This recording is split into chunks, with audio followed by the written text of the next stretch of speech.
Naalala niyo pa ba ang kabayong si Kabang? Siya ang horse na nag-viral matapos makuna ng video na kinaladkad ng umaandar na pickup truck sa Misamis Oriental. Ayon sa PETA Asia, umabot sa 25 kilometers ang itinakbo ni Kabang habang nakatali sa sasakyan nitong Pebrero. After mag-viral ng insidente, nakipag-ugnayan ng animal rights group sa local authorities. Dito na iligtas ang kabayo mula sa rancho.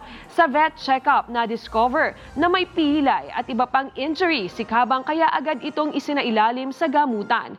Mula Misamis Oriental, dinala ang horse sa Batangas para sa karagdagang rehabilitation. Ayon sa PETA Asia, maayos na ang kalagayan ng kabayo sa kanyang bagong tahanan sa pangangalaga ng vet na si Dr. Steve Ternura. Habang buhay naman na pinagbawal mag-alaga ng hayop ang dating may-ari kay Kabang. Hey, there's a moon.